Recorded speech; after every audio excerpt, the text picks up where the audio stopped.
오늘은 마가복음 12장을 읽었습니다. 자, 12장에는 예수님께서 가르치시는 말씀들과 또 여러 사람들과의 대화를 하고 있는 모습을 볼 수가 있는데, 자, 예수님 비유로 포도원에 대해서 얘기를 하십니다. 한 사람이 포도원을 만들고 이 산울타리를 두르고 집자는 털 모든 것을 다 만들어서 다 꾸며놓고 어떤 농부에게 세를 주고 타국에 갔습니다. 자, 포도가 익을 때가 되었고 포도 소출을 얻을 때가 왔기 때문에 그 종들을 잡아서 그 소출을 가져오도록 명했습니다. 근데 이 종이 가서 그것을 달라 했더니 이 농부들이 이 종을 잡아 때리고 거저 보냈어요. 그래서 주인이 이럴 수가 있냐. 그래서 다른 종을 또 보냈더니 그들이 또 그 종을 갖다가 때리고 상처내고 능욕하고 그랬어요. 그래서 또 다른 종을 보냈어요. 그랬더니 죽이고 또 많은 종들도 더러는 때리고 더러는 죽이고 이렇게 해서 뭐 더 이상 어떻게 감당이 안 되는 거예요. 주인이 생각했어요. 이제 안 되겠구나. 이제 내 아들을 보내자. 그래서 아들을 보냈어요. 그랬더니 그 아들이 농부들이 이게 상속자니까 이 아들을 죽이면 이것이 우리 것이 될 것이다. 그래서 그 아들을 잡아 죽여가지고 포도원 밖에 내던져 버렸다. 그 말이에요. 자, 이 정도가 됐으니까 포도원 주인이 어떡하겠어요? 이번에는 그 주인이 군사들을 몰고 와서 그 농부들을 다 진멸하고 포도원을 다른 사람에게 주리라. 이런 말씀을 비유로 얘기하셨죠. 하시면서 건축자들이 버린 돌이 모퉁이의 머릿돌이 되었나니 이것은 주로 말미암아 된 것이 우리 눈에 놀랍도다 함을 읽어보지 못하느냐. 이렇게 무리들에게 얘기했어요. 이 무리들은 바로 예수님을 잡아서 죽이겠다고 한 바리새인들, 사두개인, 서기관 이런 사람들이었겠죠. 이런 사람들 앞에 얘기를 비유로 말씀을 하셨는데 이 사람들이 가만히 들어보니까 자기들 보고 하는 얘기 같아요. 그래가지고 그냥 속이 좀 부글부글 끓지만 사람들이 많이 그 얘기에 있었기 때문에 그들 예수님을 잡을 수가 없었으니 잡았다간 자기들 이것도 해가 올 것 같으니까 속은 부글부글 끓지만 더 이상 말을 못하고 떠나게 됐다라고 하는 것입니다. 자, 그러다가 이 사람들이 이제는 본격적으로 나서서 예수님을 어떻게든 올무를 걸려서 잡아 죽여야 되겠다. 이렇게 결심을 하게 되죠. 그래가지고 그들은 사람을 보내가지고 예수님을 갖다가 여러 가지를 질문을 하는 거예요. 이렇게 죽박하고 저렇게 욱박하고 해가지고 그래서 예수님을 잡아 죽이고 올무에 걸리게 하려고 역사를 하고 있습니다. 이처럼 하나님이 악을 가지고 있는 사람은 수단과 방법을 가리고 어떻게 하든지 그 상대를 갖다 죽이려고 하는 이런 악을 품고 있어요. 그래서 결국은 그 악이 자기들을 죽이고 자기를 망하게 하는데도 불구하고 거기서 떠날 줄을 몰라요. 자기가 이런 말을 들었으면 깨닫고 회개하고 돌이켜야 되는데 그럴 줄을 모르더라 그거죠. 이게 인간의 어리석음이며 사탄의 전략인데 사람은 그것도 모르고 그 사탄의 전략에 그리고 사탄의 끄는 대로 매여서 끌려다니고 있다 그 말이에요. 우리 예수님께서는 그 나귀가 매여 있는 자를 풀어놓듯이 우리를 죄에 매여 있고 사탄에 매여 있고 악한 것에 매여 있는 우리를 풀어주셔서 자유케 만들어주시는 거 예수님이 나귀를 타고 입성하는 것처럼 우리 안에 예수님 모시고 살면 그러면 우리 안에 진정한 평화와 하늘의 기쁨이 충만할 건데 이러지를 못하고 마귀에게 잡혀서 이리 끌리고 저리 끌리고 끌려다니고 있단 말이에요.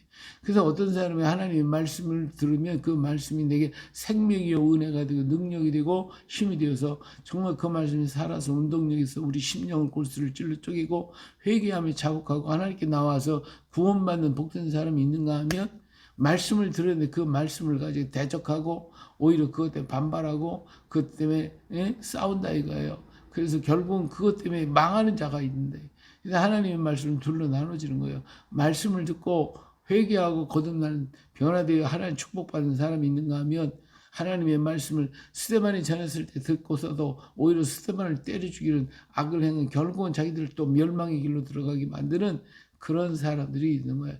과연 우리는 어떤 길을 선택할 것인가? 선택은 우리 앞에 있는 거예요. 생명을 택할 것이냐, 사망을 선택할 것이냐. 언제든지 우리는 두 가지 길이 놓여 있는데 많은 사람들이 이 사망을 선택하더라고요. 생명을 선택하지 않고. 오늘날도 수많은 사람들이 생명길보다는 사망의 길을 선택하고 가고 있는 이 어리석음을 변하고, 이게 어리석은 인생의 모습이고, 인간의 자기 자신의 이렇게 어리석다는 것을 깨닫지 못하는 죄 많은 인생의 모습이고 가련한 인생의 모습이 아닐 수가 없습니다. 오늘 우리 주변에, 우리 가정에, 우리 이웃에 얼마나 이런 사람이 많은지 몰라요. 불쌍하고 가련한 영혼들, 우리는 그를 위해 기도할 수밖에 없지만 그들이 참 가련하고 불쌍한 영혼들이다 라고 하는 것을 알 수가 있습니다. 자, 이 사람들이 이제는 마귀에 끌려서 어떻게 하면 예수 죽일까 해가지고 바리새인과 헤롯 단장 중에서 사람을 보냈어요. 그래서 이 헤롯은 정치적인 거, 바리새인, 그리고 또 이 사람 종교지도, 그러니까 종교와 정치가 연합을 해가지고 예수님을 죽이겠다. 지금까지 모든 거 다 그랬어요. 오늘날까지 모든 세상이 종교와 정치가 연합을 해가지고 죽이더라 이거예요. 사람을 다 죽이고 망하게 만들고, 그래서 다 망한 거예요. 중세 시대가 왜 어둠의 시대라고 그랬나요? 중세는 바로 종교와 정체가 연합해가지고 사람을 사냥하고 의인을 죽이고 하나님의 백성들을 얼마나 많은 사람을 죽였냐 그거예요. 이처럼 이들이 똑같이 바리새인과 헤롯 단중에서 사람을 보내가지고 이렇게 예수님을 올무에 걸려 죽이게 하려고 하고 있어요. 자, 와서 얘기해요. 당신은 참되시고 아무것도 거리끼는 일이 없으시니 이는 사람을 왜 물어보지 않고 오직 진리로서 하나님의 도를 가르치심이니이다. 자, 가이사에게 세금을 바치는 게 옳습니까? 옳지 않습니까? 이렇게 얘기를, 우리가 바치니까 말리까? 자, 여기서 이 사람들이 얘기한 것은 뭐냐? 가이사야, 이 로마의 정부에 우리가 세금을 바치는 게 당연합니까? 아니면 바치지 말아야 됩니까? 라고 물어봤어요. 만일에 예수님께서 여기에 대해서 자, 바쳐야 된다 그러면 유대인들에게 폭동이 일어나요. 유대 사람들이 일어나가지고 유대인들 전체가 이스라엘 사람들이 일어나서 어떻게 우리를 이렇게 고통을 주는 로마에게 세금을 바치라고 막 얘기를 하느냐. 당신이 그런 능력 있고 힘 있는 사람이 로마 대적하고 싸워야 된다고 얘기해야지. 왜 그러냐 그러고. 만일 로마에 바치지 말라 이렇게 얘기하면 유대인들에게는 환영을 받을지 모르지만 이건 로마 정부에게 반발하는 것이기 때문에 로마 정부에게 잡혀서 죽게 된다 그거예요. 그러니까 이렇게 대답해도 죽고 저렇게 대답해도 죽게 돼 있어요. 그래서 이걸 딱 갖다 놓고 예수님 올무에 잡아놓고 죽이려고 했다 그 말이에요. 자, 예수님께서 이 문제를 아시고 그들이 마음의 완악함을 아시고 말씀하셨어요. 야, 동전 하나 갖고 와봐라. 그래서 데나리온을 하나 갖다 줬어요. 거기 보니까 누구냐면 가이사의 그림이, 얼굴이 그려져 있어요. 그래서 자, 이 글과 그림은 누구 거냐?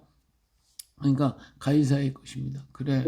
그러면 가이사의 것이면 가이사의 것은 가이사에게 줘야 돼. 그리고 하나님의 것은 하나님께 드려야 돼. 자, 이렇게 얘기하니까 그냥 이 사람들이 멍해가지고 아무것도 못하는 거예요. 이게 더 이상 뭐 말을 못해. 왜? 하나님 것은 하나님께 드리고 가이사의 건 가이사에 바쳐야 된다고 하니까 자기들도 할 말이 없는 것이죠. 그래서 그들은 매우 놀랍게 여기가 떠나버리고 말았어요. 그러나 이것 가지고 그들은 뭐 뒤로 물러갈 사람들이 아니거든요. 또 공격을 해야지. 자, 이번에는 이 하나님의 모세의 율법을 가지고 찾아왔어요. 사두개인들이 와가지고 부활이 없다고 말하는 사두개인들이 와가지고 얘기를 해요. 자, 모세가 말하기를 형이 결혼을 해가지고 한 여인을 얻어서 장가를 들었습니다. 근데 자식이 없으면 그 형수를 동생이 취해서 그래서 그 형수를 통하여 자녀를 낳아서 형의 이름으로 상속을 잇도록 만들었는지 모세의 율법인데, 그런데 우리에게 7형제가 있습니다. 마지 결혼해도 자식이 없었어요. 그래서 죽었어요. 그래서 둘째가 형수를 취했어요. 근데 또 그 사람도 자식도 없고 죽었어요. 셋째도, 넷째도, 다섯째도, 일곱째가 다 그렇게 해서 죽었고, 그리고 이 여자도 죽었습니다. 자, 그렇다면 부활이 있다고 얘기했는데 부활 때 그러면 7 남자가 한 여자를 취했으니 누구의 아내가 돼야 됩니까? 진짜 기가 막힐 노릇이죠. 이 사람들은 바리새인은 부활이 있다고 사도는 부활이 없다고 그러고 밤낮 싸우거든요, 지네들끼리. 이런 문제를 놓고 계속해서 싸워요. 뭐, 이 부활할 때 천사가 뭐, 바늘 끝에 몇 명이 앉을 수가 있느냐, 뭐, 이런 별짓 그런 거 가지고 시시콜콜한 거 가지고 밤낮 싸웠거든요. 예수님한테서 또 물어본 거예요. 그랬더니 예수님께서 그냥 아주 허탈하게 이 말씀하십니다. 그래요. 너희가 성경도 하나님 능력도 알지 못하고 오해함이 아니냐. 사람이 죽은 자 가운데서 살아날 때는 장가도 가지 않고 시집도 가지 아니고 하늘에 있는 천사처럼 살아. 그러니까 누구의 아내가 되고 말고가 없어. 그건 천사같이 되는 거니까. 이렇게 얘기를 하시면서 참 너희들이 알지 못해 어리석구나. 이런 얘기를 했을 때 그러면서 하나님은 아브라함의 하나님, 이삭의 하나님, 무슨 야곱의 하나님을 하신 것을 알지 못했냐. 지금 우리가 살아있을 때 우리 삶의 모든 것을 주관하시고 역사하시는 그 하나님이신 것이지 죽어서 나타내는 그런 것 가운데 다르다. 이것을 분명하게 말씀해주고 너희가 크게 오해했구나. 이런 말씀을 하셨어요. 자, 그러니까 또 이 바리새 사두개인들이 할 말 없이 또 물러가 버렸지만 말았어요. 자, 이번에는 이제 성경을 제일 많이 알고 공부 많이 하는 사람이 누구냐? 이 서기관들 막 성경을 필사하고 성경을 외우고 하는 사람들이 이 사람들이 와가지고 예수님께서 그냥 하나도 빠짐없이 대답하니까 야, 이거 어떻게 하면 예수님을 넘어뜨릴까? 율법을 가지고 왔어요. 그래서 율법 중에 10가지 계명 중에 가장 큰 계명이 어떤 것입니까? 하고 와서 물어봤어요. 자, 이 중에 무엇이냐 하나만 옳다고 나머지는 다 부인하는 것이 되니까 이것도 올무가 되는 거예요. 그래서 어느 계명이 제일 큽니까? 하고 와서 또 물어봤어요. 그래서 예수님께서 그들을 바라보면서 이런 얘기 했어요. 첫째는 이것이 이스라엘아 들으라. 주곧 우리 하나님은 유일한 주시라. 내 마음을 다하고 목숨을 다하고 뜻을 다하고 힘을 다하여 주 너희 하나님을 사랑하라고 그랬다. 둘째는 이것이니 내 이웃을 내 자신과 같이 사랑하라 하신 것이다. 이보다 더 큰 계명은 없다. 이렇게 얘기하니까 그냥 10가지 계명 중에 뭐 1계명이 중요하다, 2계명이 중요하다 할 줄 알았는데 그렇게 안 하고 통틀어서 전체의 율법의 중심 계명이 사랑이다. 하나님 사랑하고 이웃 사랑하라. 이것이다. 얘기하니까 이 사람들이 멍해가지고 더 이상 대답을 못하는 거예요. 그래가지고 이 서기관이 선생님이 옳소이다. 하나님은 한 분이시오. 그 외에 다른 이가 없다 하신 말씀이 참입니다. 또 마음을 다하고 지혜를 다하고 힘을 다하여 하나님을 사랑하는 것과 또 내 이웃을 내 자신과 같이 사랑하는 것이 전체로 드리는 모든 번제물과 기타 제물보다 낫습니다. 이렇게 얘기를 했어요. 더 이상 할 말이 없거든요. 그 말이 옳으니까 자기들 그렇게 얘기를 하니까 예수님께서 지혜롭게 말하는 이 서기관을 보고 야, 저거 내가 하나님 나라가 멀지 않구나. 내가 그렇게 얘기한 걸 보니까 내가 정말 하나님을 바로 알 수 있겠구나. 이런 얘기를 칭찬을 해줬어요. 이게 서기관이 지금까지 자기들 칭찬 들어본 적이 없거든요. 자기들이 얘기한 것이 그러려니 한 것뿐인데 예수님께서 그렇게 얘기하니 자기를 칭찬하는 사람들은 자기보다 높은 사람 아닙니까? 여지껏 자기들이 최고고 자기들이 모든 걸 다 안다고 생각했는데 예수님이 자기들을 오히려 칭찬하면서 하나님 나라가 멀지 않다고 얘기하니까 이 사람이 너무 감격을 해버리는 거죠. 그러니까 더 이상 뭐 이제는 예수님과 흠을 잡을 길이 하나도 없는 거예요. 아무것도. 그래서 자기들보다도 헐등하다고 하는 사실을 서기관은 깨달은 거예요. 그래서 그 다음부터는 감히 묻는 자가 없더라. 감히 묻는 자가 없더라. 이렇게 해서 예수님은 어떻게든 올무를 잡아 정치와 그 다음에 율법과 계명을 가지고 와서 예수님을 덮어 씌워가지고 어떻게든 망하게 만들려고 했지만 결국은 그들은 의도 터지고 나가버리고 말았죠. 나가 떨어져서 심리 밖으로 떨어져 버렸어요. 그러니까 하나님의 말씀을 대접하려고 하는 인간의 지혜가 얼마나 어리석냐 이거예요. 사람이 아무리 지혜롭고 똑똑하고 AI가 아무리 똑똑해도 하나님을 대적할 수가 없는 거예요. 그런데도 불구하고 내가 최고자라고, 내가 제일이라고 이렇게 생각하고 계속 대적하는 게, 이게 어리석은 인생의 모습이에요. 이 세상의 모든 과학과 모든 것들을 가지고 하나님을 대적하겠다고 AI 만들어 놓고 하는데, 그것이 결국 어떻게 자기를 죽이는 것이 되어진다 이거예요. AI가 나중에 인생을 죽여요. 사람을 죽이게 될 거예요. 모든 사람이 AI 때문에 뭐 이제 박사고 뭐 석사고 할 것 하나도 없어. 뭐 누가 공부하게, 공부도 안 할 거예요. 이제 앞으로는 왜 다 해주니까, 뭐 뭐는 물어보면 다 대답해주고, 어디 가서 하면 다 해주고, 이제는 학교도 필요 없고 아무것도 필요 없을 거. AI 하나만 차고 다니면 되는 거예요. 뭐 영어도 배울 것도 없고, 뭐 일본말, 중국말 배울 것도, 왜 AI한테 딱 동시 통역을 해주고 다 해버리니까, 뭐 그거 알싸가 머릿속에 공부할 필요가 뭐 있어. AI 하나만, 핸드폰 하나 들고 다니듯이 AI 하나 들고 다니면 되는 거니까. 그러면은 일할 게 없으니 어떻게 사냐고. 일할 게 없으니까. 그러니까 결국은 다 죽는 거예요. 인간은 다 죽게 돼 있어요. 예. 그러니까 이렇게 인간이 똑똑하고 바르다고 자랑하는 건 자기 꾀에 자기가 넘어진다고 하듯이 결국은 다 망할 것이고 다 죽을 것인데, 계속 하나님을 대적해 가면서 어리석게 행하더라 그거예요. 이제는 예수님께서 공격을 해요. 이제 성전에서 이 얘기를 하시면서, 자, 그리스도를 다윗의 자손이라고 말하고 있지 않냐. 다윗의 자손으로 메시아 그리스도가 오실 것이다. 그때 예수님께서 자, 다윗이 성령에 감동돼서 이렇게 얘기해. 주께서 내 주께 이르되 내가 내 원수를 내 발 아래 둘 때까지 내 우편에 앉았으라 하였도다. 다윗이 그리스도를 주라고 얘기를 했지 않냐. 그럼 다윗의 자손이라면 어떻게 다윗이 자기 자식한테 주라고 말할 수가 있겠냐. 그러니까 사람들이 가만히 들으니 그 말이 옳거든요. 자, 이게 도대체 뭔지 모르겠지. 알 수가 없지. 알 리가 없지. 예. 이게 어리석은 인생이란 말이에요. 안다고 떠도 해죠. 예수님 말씀 한마디에 그냥 멍 해가지고 바보가 돼버렸거든요. 예. 인간이 아무리 지혜가 높고 AI가 아무리 높아도 예수님이 말씀 한마디 말씀 한마디에 뻥 나가 떨어지는 거예요. 아무것도 아니. 예. 그래서 여기 많은 사람들이 즐겁게 듣더라. 예, 사람들은 기가 막힌 얘기죠. 예수님이 하신 말씀을 들으니까. 예, 예수님께서 천지 우주 만물을 다 지으시고 말씀을 주고 율법을 주신 분 아니에요. 그런데 그걸 대적하겠다고 덤벼들고 있으니 이게 어리석은 인생 아닙니까? 예수님께서 가르치실 때 이르시되 긴 옷을 입고 다니는 것과 시장에서 문화 맞는 것과 회당의 높은 자리 잔치의 윗자리에 원하는 서기관들을 삼가라. 그들은 과부의 가산을 삼키고 외식으로 길게 기도하는 자니 그 받은 판결이 더욱 중하리라 하시니라. 그렇잖아요. 그러니까 이 인간이 너희들이 서기관, 바리새인, 사두개인 뭐 이런 사람이 잘났다고 성경 많이 알고 뭘 잘한다고 암만 떠들어봐도 소용없으니까, 예? 그들처럼 어리석은 그런 길을 갖지 말아라. 그렇게 하지 말아라. 이번에 주님께서 단단하게 말씀을 하셨어요.